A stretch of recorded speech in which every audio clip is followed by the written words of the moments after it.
क से कहानी में आपका स्वागत है दोस्तों। तो आइए सुनते हैं एक और मनोरंजक कहानी, सांड और गीदड़।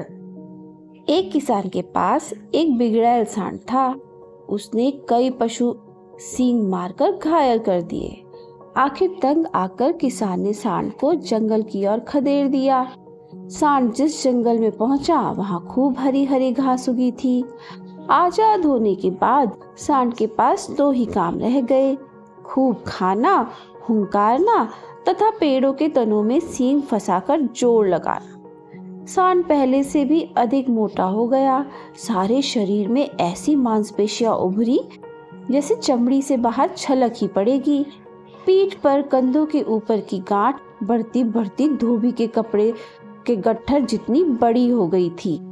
गले में चमड़ी व मांस की तहों की तहें लटकने लगी थी।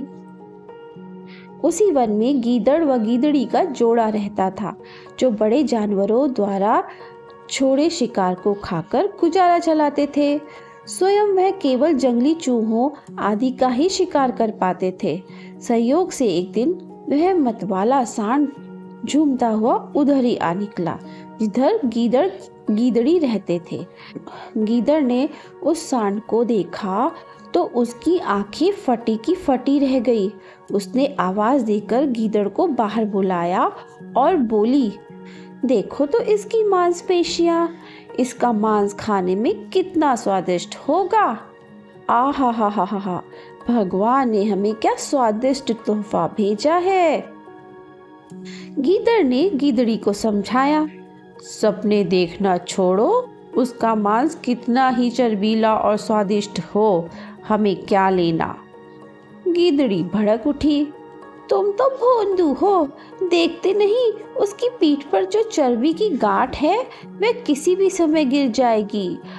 हमें उठाना भर होगा और इसके गले में जो मांस की तहें नीचे लटक रही है वह किसी भी समय टूटकर नीचे गिर सकती है। बस हमें इसके पीछे पीछे चलते रहना होगा। गीदड़ बोला, भाग्यवान, यह लालच छोड़ो। गीदड़ी जिद करने लगी, तुम हाथ में आया मौका अपनी कायरता से गंवाना चाहते हो।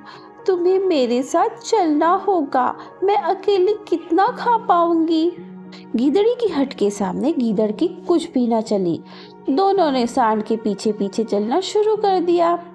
सांड के पीछे चलते चलते उन्हें कई दिन हो गए, पर सांड के शरीर से कुछ नहीं गिरा।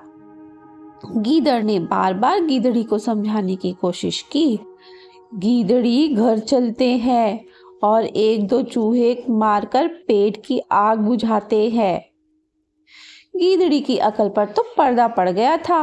वह ना मानी, नहीं, हम खाएंगे तो इसी का मोटा ताजा स्वादिष्ट मांस, कभी ना कभी तो यह गिरेगा ही। बस दोनों सांड के पीछे लगे रहे। भूखे प्यासे एक दिन दोनों गिर पड़े और फिर ना उठे। तो इस कहानी से हमें यह शिक्षा मिलती है कि कभी भी लालच नहीं करना चाहिए। अधिक लालच का फल सदा बुरा होता है।